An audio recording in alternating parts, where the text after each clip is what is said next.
ഓ എന്തായാലും മീനേറെ കൊണ്ട് നാറി ആ കൊച്ചിനെ കൂടെ ഒന്ന് വീട്ടിൽ കൊണ്ട് വിട്ടേരാ. വാ മോളെ കേറിക്കോ. ഈ കൊച്ചൻ കൊണ്ടേ വിട്ടേരും. നിങ്ങൾ ഇന്ന് ഇവിടെ ഉണ്ടാവോ? ഓ എന്നും ഉണ്ടാവും. കേറിക്കോ.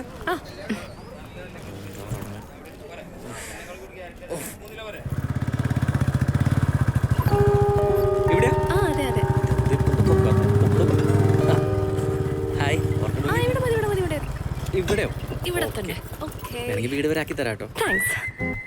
താങ്ക്സ് പറയേണ്ടത് ഞാനല്ലേ? താങ്ക്സ്. എന്തിനാ എനിക്ക് താങ്ക്സ്? കുട്ടി ഇതിന്റെ പിന്നിലിരുന്നുകൊണ്ടാണല്ലോ എന്റെ ഈ ചീത്തയായ ഷർട്ട് കാണാതിരുന്നത്. ഓ ബൈ ദ വേ, എന്താ പേര്? ഇമ. ഇമ. ഇമ രാജീവ്. ഇമ രാജീവ്. രാജീവ് അച്ഛനാണോ അതോ ഭാഗ്യവാനാണോ? അച്ഛനാ. ഓ ആശ്വാസം.